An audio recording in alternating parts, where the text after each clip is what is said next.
Good morning, everyone. Happy Thursday, June 13th, 2024 already. I cannot believe how fast this year is going. It's half over. I'm Dr. Laurie Davis, and welcome to the Today Show. My voice is a little off today, I think. I need to talk up higher. I'm solo today, so I can carry on and put on my shenanigans, if you will.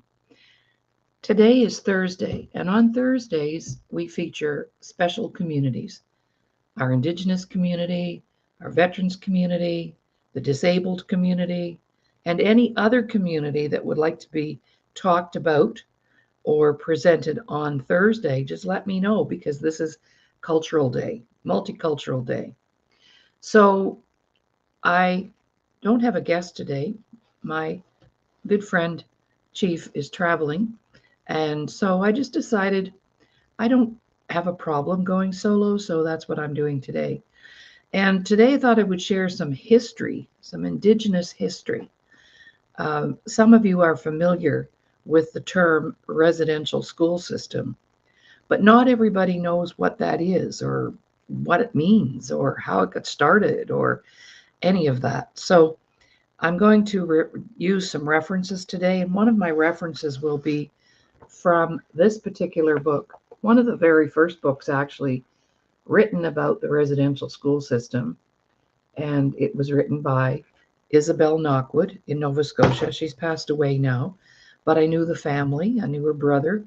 And so she wrote a memoir, if you will, of her family's experiences in the residential school in Shubenacadie, Nova Scotia. So we're going to do that.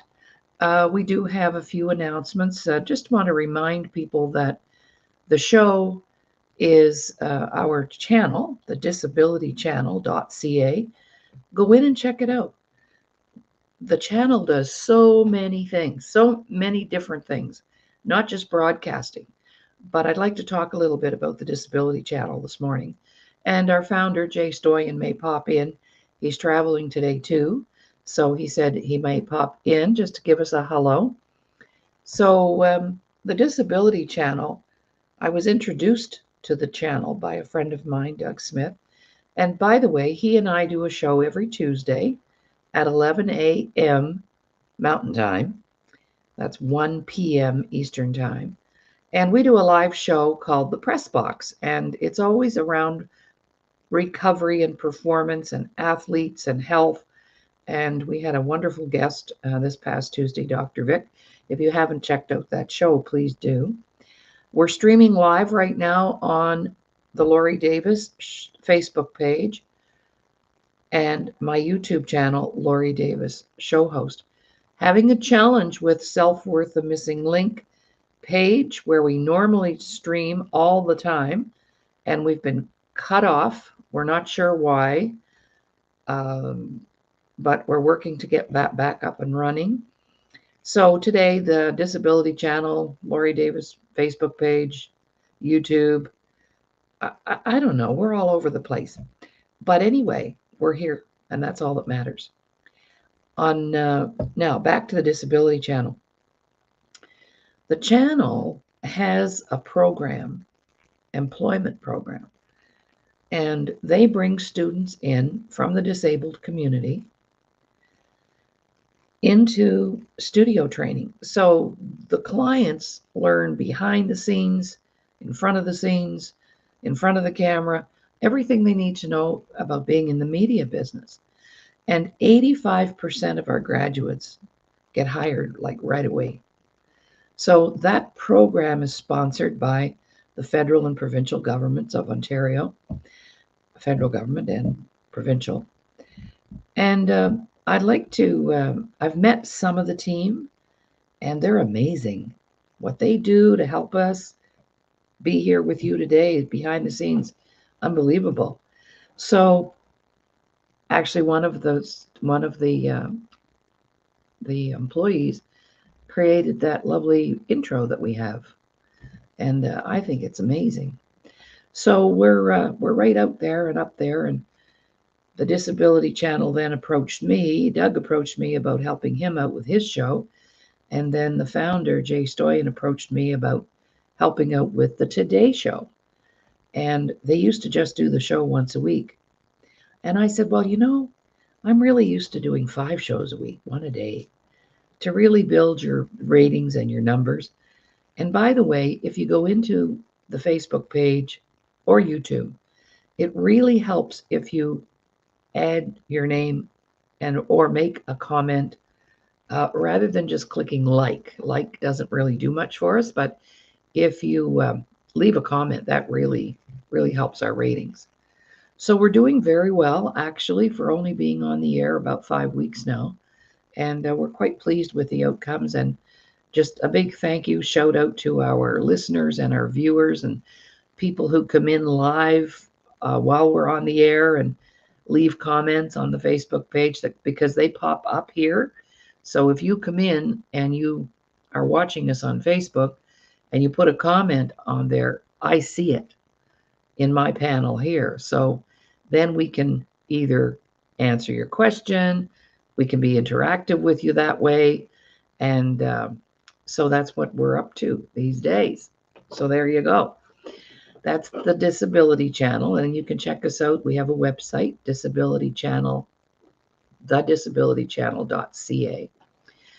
And let's see, what else is going on? Well, we had a wonderful summit. The first weekend of June, we did a summit called Recovery and Performance. And this is it was our third one. And we brought in 18 people to share their recovery stories. Our next one, our next one is September 6th, 7th, and 8th. And if you have a recovery story and you want to be on the summit, we work for 3 days and we record it all. Let's see, September 6th, 7th, and 8th. Yes, and if you want to contact me directly about anything that I'm talking about at any time, you can reach me on my email, The Laurie Davis Show, or you can call or text me. I like to talk to people. I'm not kind of old-fashioned that way. I'm a little bit of a hybrid. I love technology, and I've used technology for many years, but some things I have to do the old-fashioned way. So my calendar is old-fashioned, my phone calls, I'd rather talk to you than text you. So yeah, so that's that. I'm just going to take a moment to clear my throat. We're going to take a little 30-second break. And then when I come back, I'll introduce you to Isabelle Knockwood, the late Isabelle Knockwood, and her book.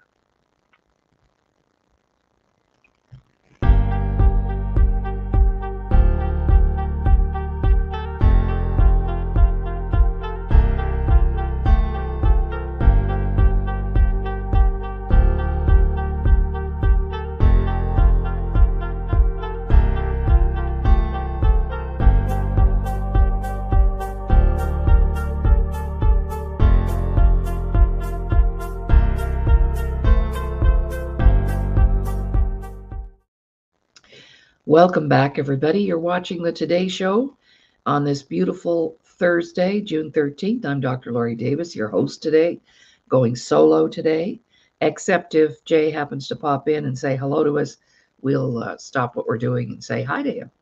So today we're focusing on some Indigenous history and the residential school system. You'd be amazed at how many Canadians know nothing about that. It shocks me to death, but I'm not surprised. I'm not surprised because I didn't know anything about it. My dad grew up in a town, Shubenacadie, Nova Scotia, and about 10 minutes down the road is the community called Shubenacadie. And there was this big, I remember seeing this building as a kid, and it was this big brick building, but we all thought it was a hospital, never ever understanding or even knowing what was actually going on in there. And it was one of the many residential schools across Canada. And this was a project that got started by the church and the government collaborating to assimilate our Indigenous people into the white European society. And it was the worst piece of Canadian history I think I've ever studied, really. And the system lasted for 125 years. That's like 5 generations. Imagine. The last residential school closed down in Nova Scotia in 1962, but the very last one in, I believe, Prince Albert, Saskatchewan, did not close down until 1996. Whoa, I was shocked when I learned that. So Isabelle Knockwood was one of the very first people to actually do some, recording, and she actually that's the school there burning down. It eventually burned down, but people wrote her when they found out she was writing the book. They sent her letters, and some of those letters are included in the book. And I believe you can still get the book. So if you don't have this in your library, it's really powerful. So I did read a part of the book on another show. I started out sharing what her family life looked like before the kids were taken to the school, the residential school.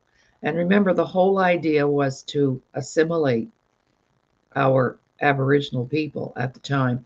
And, they weren't allowed to speak the language in the school. They weren't allowed to have very much contact with their families, and they could be apprehended, and eventually they were forced to go. And if parents didn't want them to go or let them go, they went to jail. Unbelievable, right? And people may say, oh yeah, right, no, that didn't happen. No, it happened all right. So I'm here to bust some myths. I guess you could call me a myth buster, because I like the truth, and the truth is, this is not a very pretty part of our history. Also, I think it was maybe 3 years ago, it could be longer, time goes by so fast. They found bodies of babies and children at a school, under the school in Kamloops, British Columbia. And of course, it was with technology that they were able to find those bodies and detect them. And now that hunt, excuse me, for those other children, I believe the number is now up to 10,000 bodies have been uncovered. And they haven't even done half of the grounds of those schools across Canada. So it's a sad, then you wonder why our Indigenous people have suffered so much for generations. And of course, things get passed down. So just imagine you're taken away from your parents, you're put in an institution.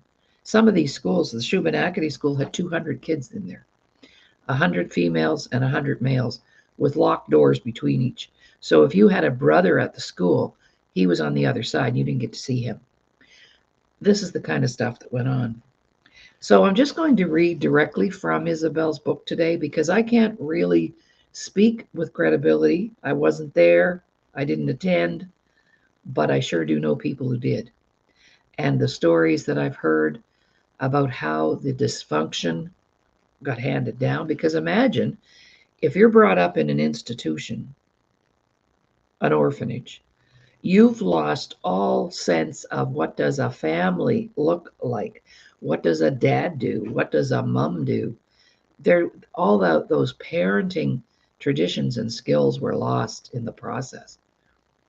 And so this is part of the reason why the families are disconnected or dysfunctional, because the parenting aspect was buried. I mean, it was gone for 125 years. Imagine, generation after generation.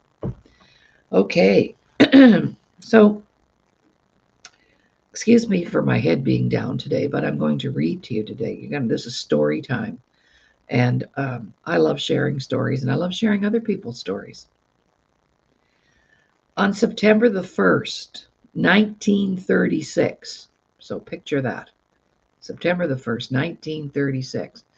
In August, it's interesting, in August of 1936, my grandma, who lived 10 minutes down the road, my dad's mom, passed away. She was only 46 at the time.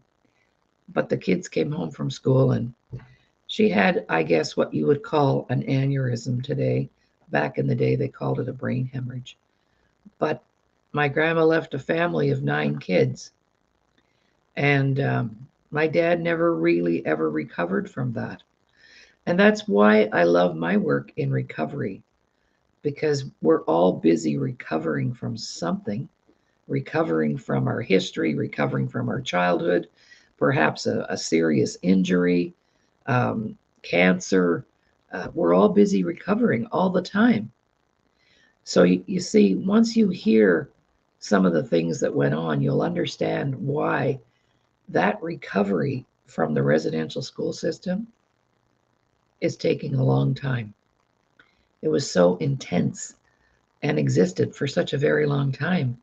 And people are still not recovered from those experiences because that dysfunction got passed down, passed down. And we have a saying in my world, excuse me, you can only pass on to your children what you have in place for yourself. So if you don't have any self-confidence, chances are your kids don't either. You see what I'm saying? All right, well, back to our story, and I apologize for my voice today. I visited a friend of mine yesterday. I hadn't seen her in about 3 years, and we talked for 6 hours straight. So that explains this.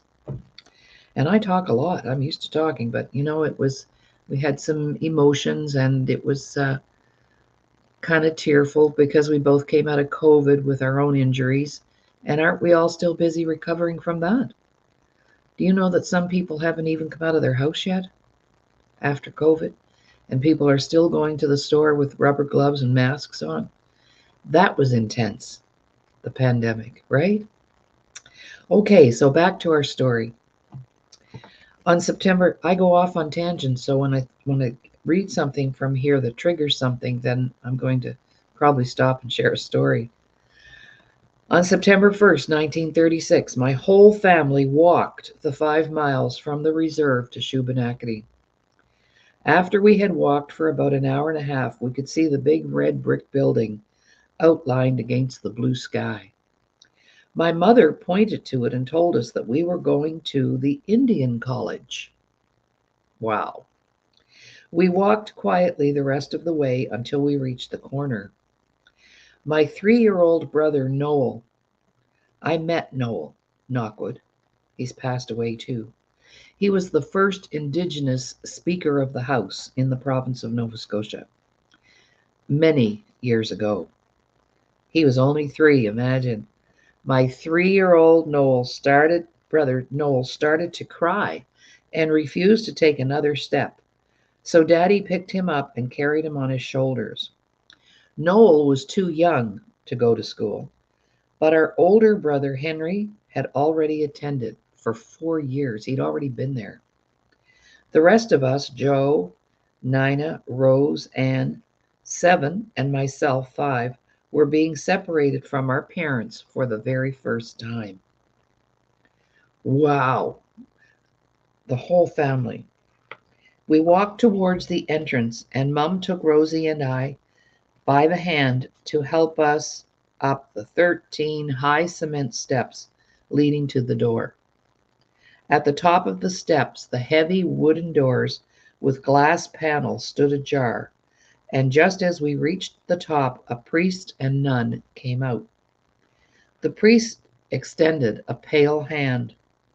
From where I was standing, all I could see was the hand and the black robes. My father took the hand and shook it. My mother smiled stiffly, and I began to sense that something was very wrong. My mouth filled up with saliva, and I felt as if I might throw up. Suddenly, I began to remember the old people's stories about black robes and faces as pale as death. Sister Superior invited us inside and led us down a gleaming corridor with polished floors. Gee, I wonder who polished those floors, right? On the wall was a picture of a guardian angel protecting a little girl and boy. The nun opened one of the double doors to the chapel, and my parents dipped their fingers in the holy water near the door. First, they crossed themselves and then blessed us kids. Some of this might be hurtful for people to hear. We stood between 2 rows of pews in a center aisle that led to a small white altar with a gold cross painted on the front and one mounted on the platform. The altar was covered with a white linen altar cloth, embroidered with flowers and grapes and crosses. A red candle burned in the sacristy at all times, explained the sister. This is a sacred place, she said. If I had known then what I know now, today, I would have added also a place where a lot of children's prayers didn't ever get answered. Wow. Isn't that something? We stood admiring the art of the Stations of the Cross, even though there were a lot of swords and soldiers, which frightened me. Then we left the chapel and went into the front parlor, opposite the priest's quarters. A blue patterned rug covered the floor, and lace curtains draped on the windows. A bookcase filled with leather-bound books stood in one corner. My dad sat down in an armchair and put Noel on his knee. Mum sat on the Chesterfield, and all the rest of us kids squeezed in beside her. Father McKay came in and handed some papers to our mother. Mum had taught herself to read, but couldn't manage to finish the whole page, so the nun proceeded to help her. Mum signed her name and seemed pleased to have had the chance to display her writing skills, but the nun didn't notice and seemed more interested in the paper itself. She addressed my mother as Mrs. Knockwood, and as I listened in the discussion, I discovered that my own name wasn't just Isabelle, but Isabelle Teresa Knockwood. No sooner were the registration forms signed when Sister Mary Leonard appeared in the doorway. She was a tall, buxom woman, about 5 feet 10, and weighing over 200 pounds. That'd be scary, wouldn't it? Just that. She introduced herself, and I could see her gold-capped teeth as she talked and smiled. She wore gold-rimmed glasses, and her eyes were blue, and her pupils contracted and dilated as she spoke. When she bent down to hug me, I saw strands of blonde hair showing under her white cap and stiffly starched collar, and was surprised to see that the hair on her neck had been shaved off. Her eyelashes and eyebrows were also blonde, and her chubby pink face and fingers were covered with freckles. The odor from the dye in her black robe nauseated me, but I still let her hug me. Excuse me. She wore a strand of large wooden beads around her waist and a wooden crucifix, which she let me look at. It was bigger than the palm of my hand. My first impression of Sister Mary Leonard was that she talked a lot, monopolizing the conversation and not allowing anyone to stop and think. Mum must have read my mind, for she turned suddenly towards Daddy and said a Mi'kmaq word, which meant, "She is tiring or boring me with her talking." Let's see if I can pronounce it. Nukusikitawat. Nukusikitawala. Well, wouldn't I love to learn that language? Mum seemed more interested in the Indian girl standing behind the nun. Her hair and eyes were dark like ours. She asked her, "What is your name?" In the language, "What is your name?" The girl glanced nervously towards the nun, bowed her head, and mumbled, "Susan Clare." Then Mum asked, "Where are you from?" And the girl responded, "Red Bank." The nun shifted her weight, and Mum looked puzzled, but didn't say anything more. She had no way of predicting that within a year's time, her own 4 children would be behaving in the same manner when spoken to in Mi'kmaq.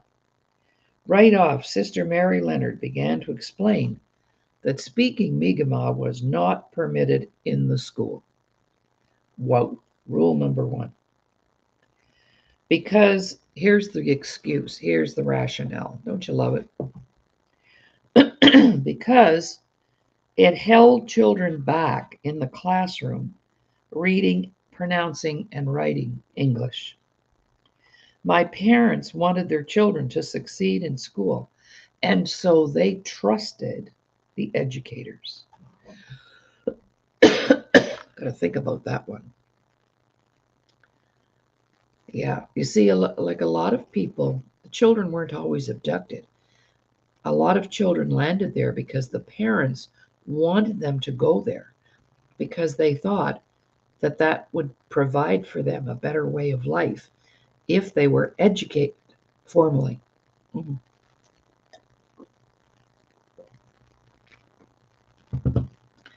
Like, wow. As Sister Mary Leonard talked and talked, she came closer and closer to my mom until she stood in between us. Our parents had always taught us the social rule to don't walk in front or stand between two people because it weakens the psychic bond or spirit between those who wish to be together. I'm that's just hitting me hard here. Then Sister Paul of the Cross appeared in the doorway and introduced herself as the sister in charge of the boys. A slender woman, she seemed the exact physical opposite of Sister Mary Leonard. And behind her stood a boy who spoke a few words to my brother Henry. Then Henry took Joe's hand and they started walking down the long corridor towards the boys' side of the building.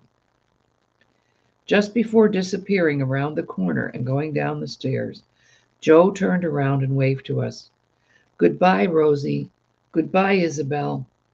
We waved to him, and Sister Mary Leonard told Susie to take us downstairs. Your mother will be down to say goodbye later, she said. I wonder if that happened. Susie took my hand, and we stopped to peek in the priest's dining room.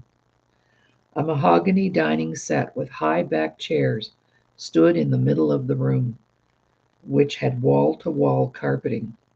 Overhead hung a crystal chandelier. Lace curtains draped the windows, and the green window blinds allowed just enough light to give a luxurious look to the room. Opposite the china cabinet was a buffet with a silver tea tray sitting on the top.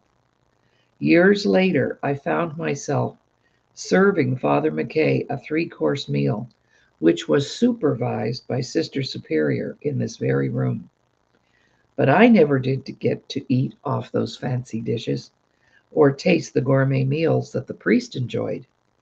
Instead, I ate potatoes that were often rotten and rancid meat from enameled tin plates. Wow. Just have to think about that. How scary would that be? I'd be terrified. I would have been terrified as a little kid. Now I'm never going to see my parents. Are they ever going to come and visit? Who are these people? If any of you parents have a little 5 or 6-year-old out there right now, and you drop them off at a place like that, they would be traumatized forever. You see, it's the trauma that's attached to the experience that leads us down some pretty dark and dusty paths. Imagine trying to free yourself from that pain, that emotional pain, just the emotional pain alone. All right, well, we're going to take a little break, and I'm going to give you a treat to a non-edited testimonial from one of our clients, and she was actually on the show yesterday, the beautiful Kay Sheffield. So I'm going to play a little testimonial, it's not been edited yet, of her sharing her experience with us here in our organization, Self-Worth, the Missing Link. Please enjoy. Hi, I'm Dr. Kay Sheffield, and I am in Calamasa, California. And I have a question to ask you. If you felt like you lacked confidence and just did not know what was going to be your next path to take, what would you do? I found that it was really wise for me to follow a path of learning more about myself and how to increase my self-confidence from a friend. A friend recommended this to me. I thought I was doing fine. I'd gone through a divorce and was raising 3 kids from when they were really young, and thought I had all the self-worth that I needed. But obviously I was not, and I was lacking in a lot of things. So I signed up for Laurie Davis's workshops on self-worth.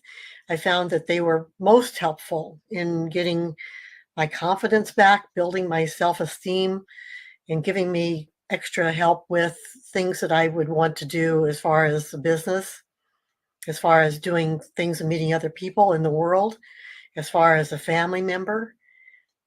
Big help with all of those areas of my life.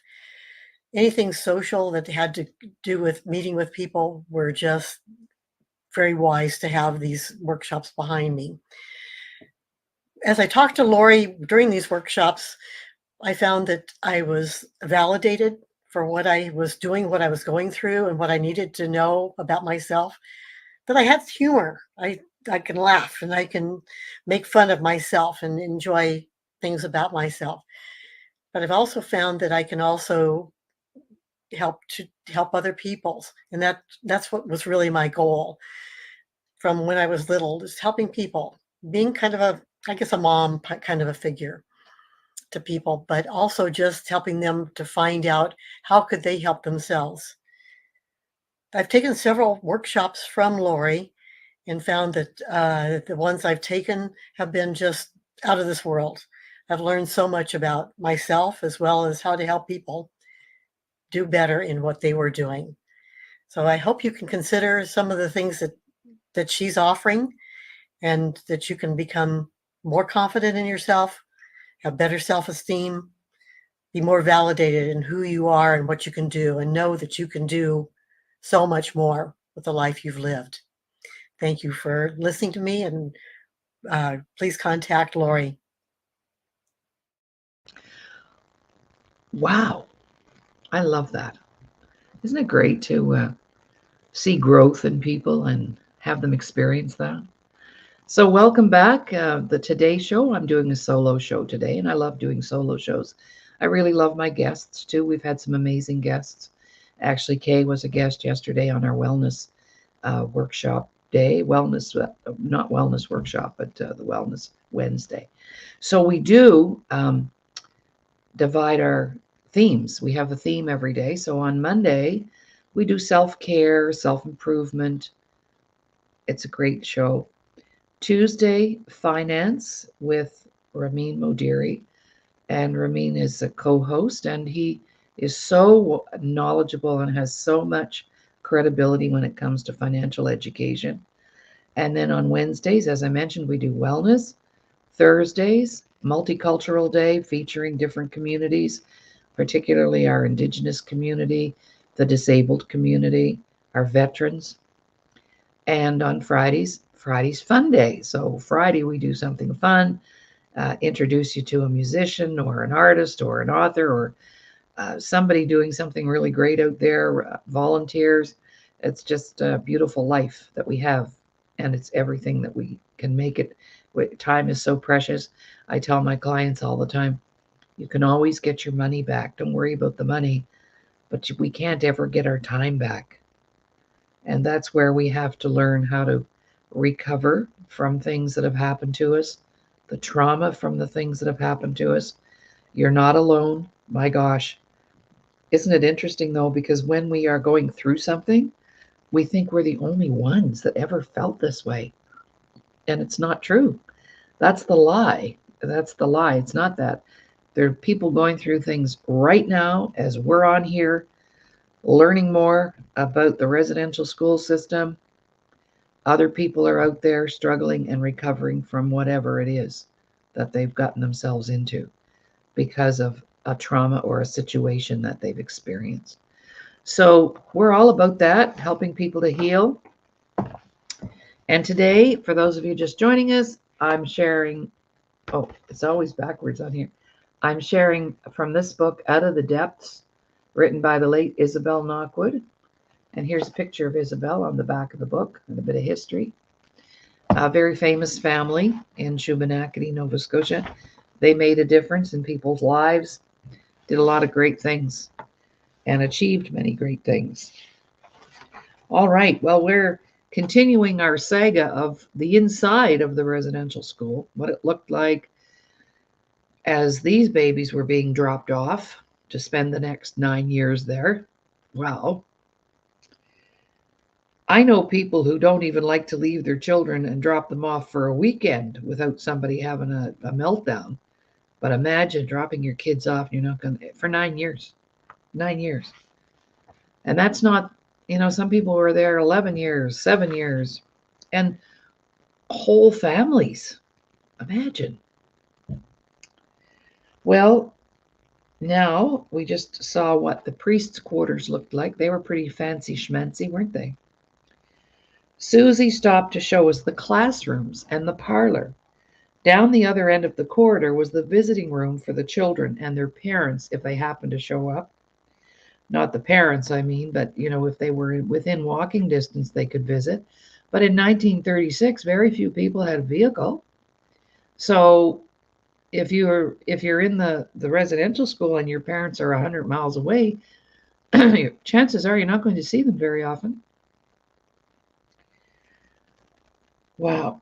For the next 10 years, my parents, I was one of the lucky ones, my parents came every Sunday afternoon to visit us. Just how much those visits protected us from the physical pain inflicted by the strap, I cannot imagine.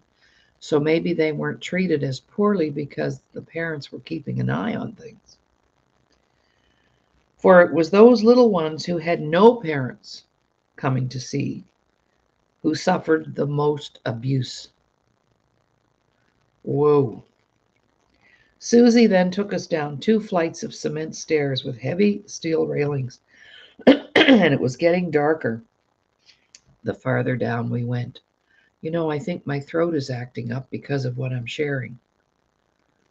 Not just my talk with my girlfriend, but this is hard stuff to read. But it must be told. The stories must be told. And I was thinking, oh my God, how is Mom going to find us way down here? We came to a large room called the recreation hall that had a radio hanging from the high ceiling. Large tables and benches were lined up on both sides of the room and in the center. Along the walls were shelves filled with an assortment of shoes, small boxes, and skipping ropes. The room had a cement floor which was painted red. There were 2 pillars on each of the ends, and when I looked out the window, I could see it was below ground level. The next time I saw Mum was after Susie took us outdoors. She was walking very fast down the hill with her head bowed, walking alone. Dad was a little way ahead of her, holding Noel's hand. And this is the first time I'd ever seen my mom walking alone without one of us by her side. Had she been tricked into leaving without seeing us for the last time, I wondered? The nun took my hand and started to pump it up and down. Wave goodbye to your mother, she said. Mum looked so strange. Her figure was silhouetted against the glimmering Shubenacadie River, and she was walking away from us with her back turned. This indeed was a very bad omen. The old people say that when you dream of a person with her back turned toward you, it means separation or death. And deep inside, this is giving me goosebumps. Deep inside, I knew this meant a long separation. We're talking years. After that, immediately our home clothes were stripped off and we were put in the tub. When we got out, we were given new clothes with wide black and white vertical stripes. Much later, I discovered that this was almost identical to the prison garb at the time. We were also given numbers. I was number 58 and Rosie was 57. Our clothes were all marked in black India ink.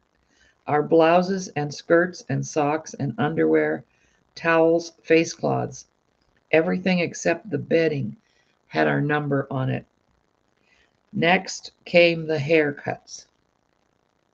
This makes me cry. Rosie lost her ringlets, and we both had hair cut short, up over our ears, and straight across the top with bangs. Susie carried me to the lavatory. There were child-sized sinks lined back to back with towels hanging on the racks on one wall with toothbrushes on the top rack. At the end was a door leading to the bathroom with 2 bathtubs and 2 showers. There were 2 large mirrors on each end of the room. Susie stopped and let me take a look at my new self. I started to laugh because I looked so different, and my sister looked different too. Whew, but she wasn't looking at me. She was trying to tie her bow on her black and white striped uniform. Then she bent down and tied her shoes, so I did the same thing. I did not get lonesome until that night. My 7-year-old sister Rosie and I were put to bed side by side in the little girls' dormitory. It had 4 rows of white iron beds, neatly made up and draped with spreads with Mother Goose characters sewed on them. We were dressed in long flannel nighties and tucked in before the lights clicked off. I asked my sister, "Where's Henry and Joe?" because I was lonesome and worried. She said that they were in a room like the one we were in, but it's on the other side of the building with the rest of the boys. I had seen it when we were coming up the hill, and if you looked out the window, you'll see the windows where they are sleeping. We tiptoed to the open window, and she lifted me up on the windowsill so I could look out. We were 4 stories up. I looked down and scared myself to death. "Don't look down, you'll get dizzy," she said. "Do you see the windows?" All I could see were windowsills and bricks. The view was obstructed. "No, I can't see their windows." And she gave me a little shove and said, "Lean out the window further." By now I was leaning out so far I was hanging by my waist. She was standing inside with one hand hanging onto my ankles and the other hanging onto my nightdress, which was starting to rip at the shoulder seams. "Do you see the windows yet? Do you see their windows?" What I saw was a lot of marble window blocks from my upside down position. I was starting to come out of my nightdress, so I said, "Yes, I see it," and then she hauled me back in by my ankles. This was our secret, the first of many, and I've never told anyone until now. Wow. The dormitories were kept spotless with polished hardwood floors, which were always cold. I was never warm at school. There were never enough blankets. Sometimes at night I would get up and put on my stockings. Sometimes I kept my stockings on when I went to bed. I missed my nice warm bed at home. It was always warm in our house. And of course, us kids all slept together. The fire was always going, and at night I'd wake up and hear the tea kettle simmering. I missed that sound, and I missed the sound of the clock. Sometimes I crawled into my sister's bed, knowing full well that if I was caught, we would both be strapped. Later, when I told Mum about the cold sheets, she explained that was the reason why so many children were bedwetters, and then they would get colds in their kidneys. Bedwetting was common and punishable by humiliation and horrible beatings. I wet my bed once because I found the floor too cold to walk on and tried to hold my bladder until the morning. Poor Rosie was so scared when she found it. She tried to cover it up to save me from getting a beating. But the nun noticed and told Susie, my charge, to change my sheets. And after that, Susie used to get me up after study hour to go to the bathroom. One night on my way to the bathroom, I bumped into a girl carrying a pan of boiling water for the sisters' hot water bottle. The water spilled all over my face and neck and chest. Someone had ripped off my nightdress and carried me to the bathroom and splashed cold water on me. I must have fainted because the next thing I remember is being rubbed down with some yellow salve. Blisters were already forming all over. And during the night, I started to cry and Rosie hurt me. Isabelle, what's wrong? My face hurts, she said. She jumped out of bed and led me by the hand to the windows. There was no snow on the windowsill, but she held her hands on the marble to cool them. Then we placed our hands on my face and neck until I stopped crying. In the morning, Rosie had to go to Mass, but I got to sleep in. She never complained about losing her sleep, and she looked after me. She was 7, and I was 5. Yikes. That's all I can read right now. I can only read bits and pieces of the book at a time because my heart goes there, my head goes there, my soul goes there. And I was a school teacher in the public school system. I'm still a teacher, and I taught kindergarten. So 5 years old, wow, I had a room full of them. And that would be so scary. We're going to take a little break, and then when I come back, a few more announcements. And that's our show for today. Tomorrow, we're going to welcome the beautiful Jill Younghusband, accomplished singer, artist, veteran. And she's going to join me tomorrow for our Today Show, along with Jay, and he has a guest, another veteran who's also a very accomplished musician. So Friday Fun Day coming up because our weekly shows are pretty heavy stuff sometimes, like today. All right, so we'll be back in about 30 seconds or so. And I'd like to mention that when I come back, I'll talk about the 30-second break and why we like to do that.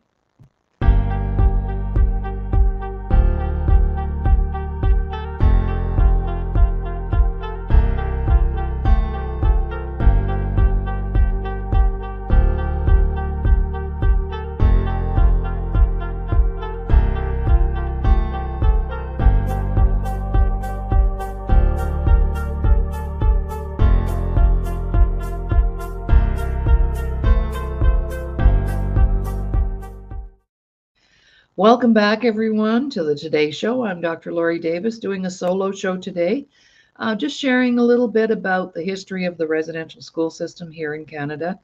Many Canadians know nothing about it because we were never taught anything about that in history class. It was never mentioned, even after the fact. The last residential school closed in Nova Scotia in 1962. And I didn't know anything about the residential school system. I graduated from high school and I had never heard of such a thing. And so part of what I like to do too is tell the stories, share what I know, speak about it, because it needs to be addressed and it needs to be recognized what happened to our Indigenous community. This is, I spoke at the first national conference for reconciliation in January 2019, just before COVID. I was one of the speakers in Winnipeg, Manitoba. And this was a publication that we received at the conference. This is the front cover of it. And inside is a history of timelines and stories. There's lots of pictures. It's just kind of a really beautiful publication, but the content, of course, is sad and despairing and disturbing. It's hard to believe. In some of the schools, the kids ate oatmeal 3 times a day. Yeah, it's just a really sad part of Canadian history. So I'm here to be that voice and to share what I know, which is not very much, but at least I know more than I did know. And I had the privilege of having an elder stay with me here in my home in the last year. She was here for 2 full months. She came last June for 30 days and then came again later in January for another 30 days to support me as I worked with her grandchildren. And so I have had the privilege of sitting at the table with someone who actually was in residential school, I believe 11 years, if I'm correct. So it was an amazing thing to talk to her. And she actually, the last time she was here, she read Isabelle's book and she went, wow, it wasn't much different in the West than it was in the East. So, yes, all of that I read about. And she particularly also was one of those kids who waited in the fancy dining room on the serving the meals to the priests and the nuns in the school. And it was pretty amazing to have her tell that story to me. So, Cookham, thank you so much for that. Big birthday coming up. She'll be 87, I think, something like that. And we all call her mom because she's our mom. And she's just amazing, amazing, and a real sports person. She loved watching her sports while she was here. So, upcoming happy birthday to you, Cookham, as well. All right, well, we've talked about tomorrow. Oh, yes, the 30 seconds that we just enjoyed, a break from me. And we are going to be bringing in advertisers and sponsors to help fund our show. So if you have a business, and we're going to do a really special offer for the first 3 months, and you can be featured on all of our shows. If you have a book, if you have an event, if you have a cause, if you have a product that you're wanting to get out there, then please contact me directly and I will have a chat with you about the cost. It's really cost effective, so small businesses can afford it. And you'll be featured on the show. We'll take breaks and put you out there. And we have a nice audience building for the show. It's getting larger every week. Every week, more people are talking about us because of three things. Number one, what makes a great show? The number one thing is rich content. And we have enough content. I have enough content on my own I could broadcast for the next 10 years. But great content. Number two, amazing guests. And it's not all about interviewing whom we would consider to be celebrities. Everybody knows who they are. Let's get our guests on here. Maybe you have a fantastic product and nobody knows about you. And we want to feature people who have served, like today, our Indigenous community. There's so much more to that and to learn from. They have a lot of answers to a lot of our problems because they're not the only one in trouble. We're in trouble too. And our planet's in trouble, and they have so much rich culture and history. If you've never been to a reservation, you need to go. And content is huge for us. And guests. I got off track there because I was thinking about all the reservations I've been on and my mind started to float there. So, guests. Who do you know who's a very interesting person and would like to come on the show and talk about themselves and what they do? And then, of course, the last thing is funds. It costs money to run shows. And so funding is very important. And you can actually go to the disabilitychannel.ca and make a donation if you like. And that supports our team in the studio to produce and create graphics and do all that good stuff. And advertising and getting your face on here because we're not going anywhere. We're not going away. And we broadcast 5 times a week on the Today Show and then 1 time a week on the Press Box. So we have a total of 6 shows that I'm involved in. So that's who you contact to find out more. So you can either email me, text, or call me directly to learn more about being on the show as a sponsor or an advertiser. All right. Well, I think that wraps up our show for today. Thank you for watching. And this is streaming live right now on my Facebook page, Laurie Davis, also on my YouTube channel. So please go in and share and leave a comment. And we'll see you tomorrow with Dan White and Jill Younghusband. Bye for now.